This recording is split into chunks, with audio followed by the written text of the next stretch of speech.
أعوذ بالله من الشيطان الرجيم بسم الله الرحمن الرحيم يا أيها الذين آمنوا كتب عليكم الصيام كما كتب على الذين من قبلكم لعلكم تتقون হে ইমানদারগণ, তোমাদের উপর সিয়াম ফরজ করা হয়েছে যেমনইভাবে ফরজ করা হয়েছে তোমাদের পূর্ববর্তীদের উপর, যাতে করে তোমরা তাকওয়া অর্জন করতে পারো। প্রিয় ছাত্র সমাজ, দেশে এবং প্রবাসে অবস্থানরত ভাই ও বোনেরা, আসসালামু আলাইকুম ওয়া রাহমাতুল্লাহি ওয়া বারাকাতুহু। অপরন্ত রহমত, বরকত ও নাজাতের বার্তা নিয়ে আমাদের মাঝে সমাগত হয়েছে পবিত্র মাহে রমাদান। আহলান সাহলান মাহে রমাদান। এ মাসে প্রত্যেক মুমিনের হৃদয়ে বয়ে যায় আধ্যাত্মিকতা ও শান্তির জান্নাতি পরশ। এ মাসে মহান রবের পক্ষ থেকে জাহান্নামের দরজা বন্ধ করে খুলে দেয়া হয় জান্নাতের সবকটি দরজা। রমাদান হলো কোরআন নাজিলের মাস, বদরের মাস, কদরের মাস।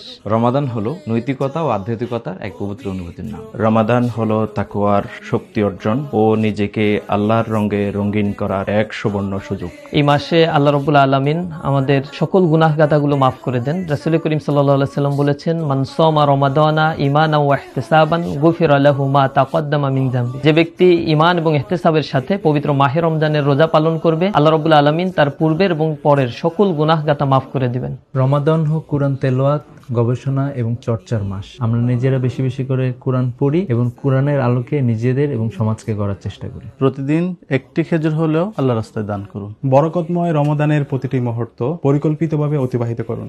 আসুন রমাদানের শিক্ষাকে কাজে লাগিয়ে নিজের জীবনে তাকওয়া গড়ে তুলি। ব্যক্তির পাশাপাশি পরিবার, সমাজ, রাষ্ট্রে তাকওয়ার সুন্দর পরিবেশ গড়ে তুলি।